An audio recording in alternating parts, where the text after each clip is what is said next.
आज हम जिस एक्ट्रेस के बारे में बात करने वाले हैं, उनके चेहरे को देखकर लोग एक्ट्रेस प्रवीण बॉबी का कॉपी समझने लगे थे। इन्होंने अपने करियर में काफी सारे फिल्में की, लेकिन इन्हें सफलता छोटे पर्दे पर ही मिली। इस एक्ट्रेस ने सलमान, शाहरुख, गोविंदा जैसे स्टार्स के साथ काम किया और टीवी पर इनका पारोमा और शेराली वाला किरदार काफी पॉपुलर हुआ। जी हाँ, हम बात करने वाले हैं बादशाह, कोयला, पार्टनर और शक्तिमान जैसे सीरियल में काम कर चुकी एक्ट्रेस दीपशिखा नागपाल की। दीपशिखा की लाइफ से जुड़ी वो बातें आज हम आपको बताने वाले हैं, जिसके बारे में शायद ही आप जानते होंगे। दीपशिखा ने बॉलीवुड में टिके रहने के लिए क्या क्या किया, क्यों दीपशिखा की पहली शादी नहीं चल पाई, ये सारी बातें आज इस वीडियो में हम जानेंगे। तो कमर की पेटी बांध लीजिए, आइए जानते हैं दीपशिखा की सच्चाई। दोस्तों, दीपशिखा का जन्म 20 अगस्त 1977 को मुंबई, महाराष्ट्र में हुआ। इनके पिता अश्विनी कुमार नागपाल राइटर और एक्टर थे, तो मां श्रद्धा पचोटिया भी एक एक्ट्रेस थी। दीपशिखा के दादा और नाना भी फिल्मों से जुड़े हुए थे। इनकी एक छोटी बहन है आरती नागपाल, वो भी एक एक्ट्रेस हैं। दीपशिखा की स्कूलिंग पढ़ाई मुंबई से ही हुई है और इन्होंने 12th तक की पढ़ाई की है। इनके परिवार का फिल्मों से जुड़े होने की वजह से फिल्मों में एंट्री में इन्हें कोई दिक्कत नहीं हुई। 16 साल की उम्र में इन्होंने एक्टिंग में डेब्यू कर लिया। दीपशिखा ने 1993 में कानून नाम के टीवी सीरियल में एक्टिंग से डेब्यू किया था। इसके बाद साल 1994 में बेताज बादशाह नाम की फिल्म से भी डेब्यू कर लिया, लेकिन इसमें दीपशिखा का रोल बहुत ही छोटा था। इसके बाद इन्होंने छोटे छोटे रोल करने शुरू कर दिए, क्योंकि शुरुआत में इनकी एक्टिंग की बहुत ज्यादा तारीफ नहीं हुई। दीपशिखा फिल्मों में छोटे छोटे रोल्स के अलावा टीवी सीरियल्स में भी काम कर रही थी, लेकिन इन्हें पहचान नहीं मिल पाई। साल 1997 में फिल्म कोयला में दीपशिखा के रोल को पहली बार नोटिस किया गया। दीपशिखा ने 16 साल की छोटी सी उम्र में फिल्मों और टीवी सीरियल्स में काम करना शुरू कर दिया था। इस वजह से इन्हें फिल्मी माहौल में ढलने में ज्यादा वक्त नहीं लगा, और दीपशिखा तो वैसे भी फिल्मी फैमिली से थे। 17 साल की उम्र में पहली बार अफेयर हुआ सूरज राय नाम के टीवी एक्टर से। ये दोनों एक टीवी सीरियल में साथ काम कर रहे थे और उसी दौरान इनका अफेयर शुरू हो गया था। दीपशिखा और सूरज दोनों सेम एज के थे, 17-18 साल के थे, तो जोश भी उनका चरम सीमा पर था। इसी वजह से दोनों शूटिंग को अवॉइड करके मौज मस्ती में खो जाते थे। दोनों इस कदर प्यार में डूब गए थे कि इन्हें शूटिंग स्केड्यूल भी याद नहीं रहता था। नतीजा ये रहा कि उन्हें उस सीरियल से निकाल दिया गया और दूसरे कलाकारों को कास्ट कर लिया गया। हालांकि दीपशिखा और सूरज भी ज्यादा समय तक साथ नहीं रहे, क्योंकि 17-18 साल का प्यार नहीं, अट्रैक्शन होता है, और ये वाला प्यार जितनी जल्दी होता है उतनी ही जल्दी फुस भी हो जाता है, यानी ऐसा रिलेशन ज्यादा टिकता नहीं है। दीपशिखा और सूरज का रिश्ता भी बहुत जल्दी टूट गया, दोनों अलग हो गए। इसके बाद दीपशिखा का रिश्ता एक्टर जीत उपेंद्र से जुड़ जाता है।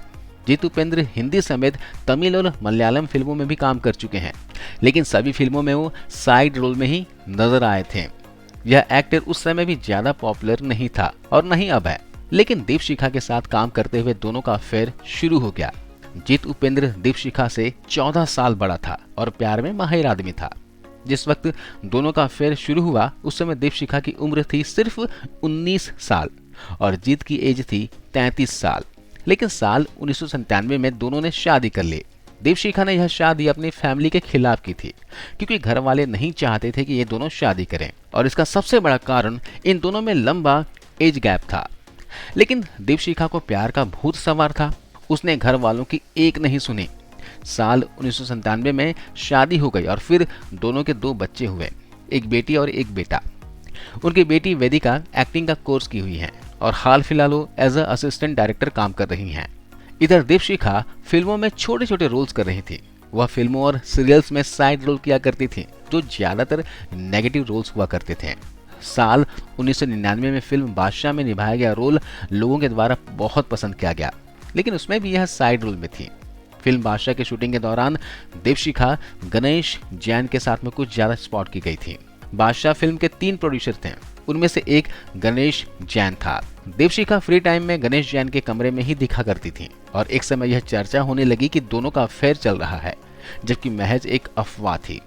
दीपशिखा साल 2004 में शरारत नाम के टीवी सीरियल में काम कर रही थी। इस सीरियल में साहिल वर्धन के नाम के टीवी एक्टर से दीप की नजदीकियां बहुत ज्यादा बढ़ने लगी। दोनों एक दूसरे के साथ में समय बिताने लगे और अफेयर की चर्चा जोरों शोरों से होने लगी। दीपशिखा और साहिल ज्यादा से ज्यादा समय एक दूसरे के साथ रहना चाहते थे तो दीपशिखा रात रात भर शूटिंग के नाम से गायब रहने लगी। कुछ दिन ऐसे ही चलता रहा, लेकिन एक समय के बाद में दीपशिखा के पति जीत उपेंद्र को शक होने लगा। उसने पता करना शुरू किया तो घर में लड़ाई झगड़े शुरू हो गए। इसके बाद जीत उपेंद्र ने भी किसी और लड़की के साथ अफेयर शुरू कर दिया। जब दीपशिखा को पता चला कि उसका पति भी उसके नक्शे कदम पर चलने लगा है तो दोनों के लड़ाई झगड़े और भी ज्यादा बढ़ गए और फाइनली 2007 में दोनों ने तलाक ले लिया। शादी टूटने के बाद दीपशिखा को थोड़ी तकलीफ हुई थी, क्योंकि उसे शायद ये नहीं पता था कि बात तलाक तक पहुंच जाएगी, और इसी वजह से दीपशिखा ने कुछ समय के लिए काम करना बंद कर दिया था। फिर कुछ समय के बाद दीपशिखा की मुलाकात TV serial producer Nagesh Kumar Swamy से हुई। नागेश वैसे तो एक शादीशुदा आदमी था, लेकिन उसने दीपशिखा को संभालने में कोई कमी नहीं की और उसने दीपशिखा को टीवी और फिल्मों में बहुत ज्यादा काम दिलवाया। यहीं से दीपशिखा फिर से काम करने लगे और दीपशिखा और नागेश एक दूसरे के नजदीक आ गए। इन दोनों का अफेयर हालांकि बहुत ज्यादा चर्चा में नहीं आया था, लेकिन नागेश की वाइफ को इन दोनों की खबर लग गई और फिर उसने दीपशिखा के सेट पर आकर हंगामा करना शुरू कर दिया। बात बिगड़ते देख दीपशिखा ने नागेश से दूरी बनाना बेहतर समझा। कहा तो ये भी जाता है कि नागेश दीपशिखा के लिए अपनी वाइफ को तलाक देने के लिए भी रेडी था, लेकिन दीपशिखा ने शादी से मना कर दिया। साल 2008 से 2010-11 तक दीपशिखा का नाम ऐसे ही कई लोगों के साथ में जुड़ा। इसका कारण ये था कि उस समय यह शादीशुदा जिंदगी से बाहर आ गई थी और डिप्रेशन में थी। लोगों से खुलकर मजे करके डिप्रेशन से बाहर निकलना चाहते थे। 2011 में दीपशिखा का अफेयर केशव अरोड़ा नाम के एक एक्टर से हुआ। इन दोनों ने एक साथ एक फिल्म में काम किया था। फिल्म का नाम था ये दूरियां। ये दूरियां फिल्म को दीपशिखा ने ही प्रोड्यूस की थी। न सिर्फ प्रोड्यूस बल्कि खुद लीड रोल भी प्ले किया था। हालांकि यह एक लो बजट फिल्म थी और इसकी शूटिंग भी 2 से 3 लोकेशन पर ही पूरी हो गई थी और ये फिल्म बुरी तरह से फ्लॉप हुई थी। इसी फिल्म से दीपशिखा और केशव को एक दूसरे से प्यार हुआ था और साल 2012 में दोनों ने शादी कर ली। लेकिन इन दोनों का शादी सिर्फ 4 साल चली और साल 2016 में दोनों ने तलाक ले लिया। इनका तलाक भी काफी ज्यादा विवादों में रहा था। दीपशिखा ने केशव के अगेंस्ट पुलिस में एफआईआर भी लिखवाई थी। दीपशिखा ने आरोप लगाया था कि केशव उनके साथ में मारपीट करता है और उसका दूसरी औरतों के साथ संबंध है। खुद उसने केशव के मोबाइल में कई लड़कियों के मैसेज पढ़े हैं।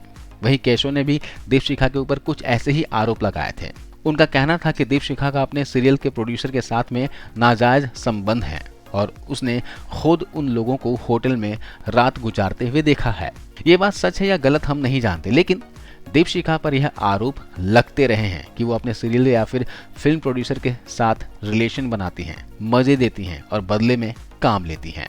वैसे इससे कोई बुराई भी नहीं है, क्योंकि दीपशिखा के पास हुस्न का खजाना जो है, जिसके आगे अच्छे अच्छे फिसल जाते हैं। और वैसे भी ये बॉलीवुड का कल्चर रहा है। आज दीपशिखा 45 करोड़ की मालकिन है और इनके साथ ही इन्होंने मुंबई में एक आलीशान घर खरीदा हुआ है, जिसका इंटीरियर देखकर आपके होश उड़ जाएंगे। अंदर से किसी महंगे होटल की तरह दिखता है। इसके अलावा दीपशिखा के पास कई लग्जरी गाड़ियों का कलेक्शन है। दीपशिखा साल 2014 में बिग बॉस में भी नजर आ चुकी हैं और इस सीजन में गौतम गुलाटी शो के विनर थे। दीपशिखा को शुरू से ही परवीन बॉबी का हमशक्ल के रूप में देखा जाता रहा है। कहा जाता है कि दीपशिखा और परवीन बॉबी एक जैसे दिखते हैं। दीपशिखा को शराब का भी बड़ा शौक है और ये आए दिन नशे की हालत में पार्टियों में स्पॉट की जाती हैं।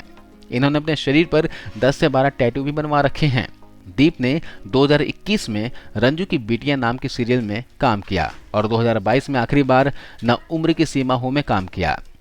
रंजू की बिटिया के दौरान दीपशिखा और साथी कलाकार अयूब खान की जो बॉन्डिंग थी वो भी कई बार बहुत ज्यादा चर्चा में रही और अफवाह उड़ी कि दोनों का अफेयर चल रहा है।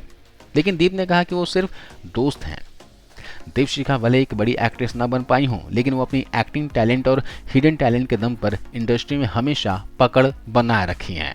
दीपशिखा आज भले ही एक सिंगल मदर का रोना रोए, लेकिन असल में कभी सिंगल रही ही नहीं है। ये हमेशा किसी न किसी के साथ रिलेशन में रही हैं और उन लोगों का खूब फायदा भी उठाया है।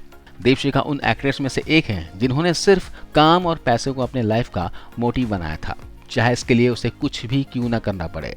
दीपशिखा आज 45 की हो चुकी हैं और वो आने वाले 10 से 12 साल तक ऐसे ही प्रोड्यूसर को अपने हुस्न के जाल में बांधे रख सकती हैं और अपना काम बखूबी निकाल सकती हैं।